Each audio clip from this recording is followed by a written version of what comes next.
Well, moving overseas now, Iranian officials have cut off internet and phone service for the country in an attempt to curb protests, which escalated overnight. Thousands of people flooded the streets across multiple cities after Iran's exiled crown prince urged Iranians to make their voices heard. The protests started over worsening economic conditions and have grown to include calls for regime change. Dozens of people have died and more than 2,000 have been detained in the demonstrations over the last 2 weeks. This morning, Iran's supreme leader vowed he would not back down. He also accused President Trump of inspiring the protests. Meanwhile, Trump has threatened action if Iran kills protesters. Samantha Vinograd is with me now to discuss. Sam, it's great to see you. Can you set the table for us and talk about exactly how these protests began and why they've escalated so quickly in the past few days? Sure, and I think it's worth putting this in context. Iran is no stranger to protests. Protests have been omnipresent across Iran since its inception. However, these protests do feel different, Weija. These protests started really by the bazaris, by the shopkeepers, who started protesting over rising prices and economic conditions. Inflation is around 42%. The rial, the currency in Iran, has tanked. Purchasing power is horrible. These protests started, they quickly spread across the country.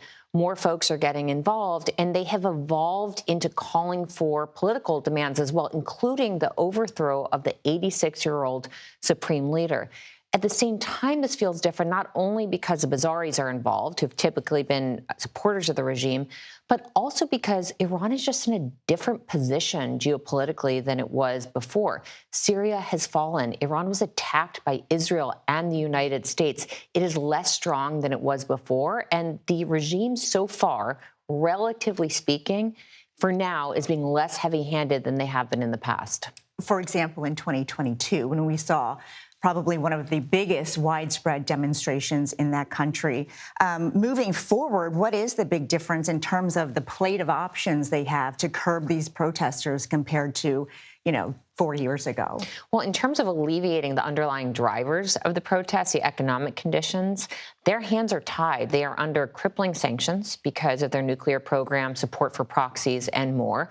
And the only pathway to lifting those sanctions is really some sort of nuclear deal with the Trump administration. So we'll see if this in any way does kickstart more of a dialogue with the United States. But what many of us are watching for is whether the regime does heed President Trump's warning that he will respond with lethal force to help protesters if Iran engages, if the regime engages in more violence or not. So the next couple of days are going to be incredibly instructive. And the president has many times in recent days said that Iran would be, quote, hit hard if they continue to kill protesters.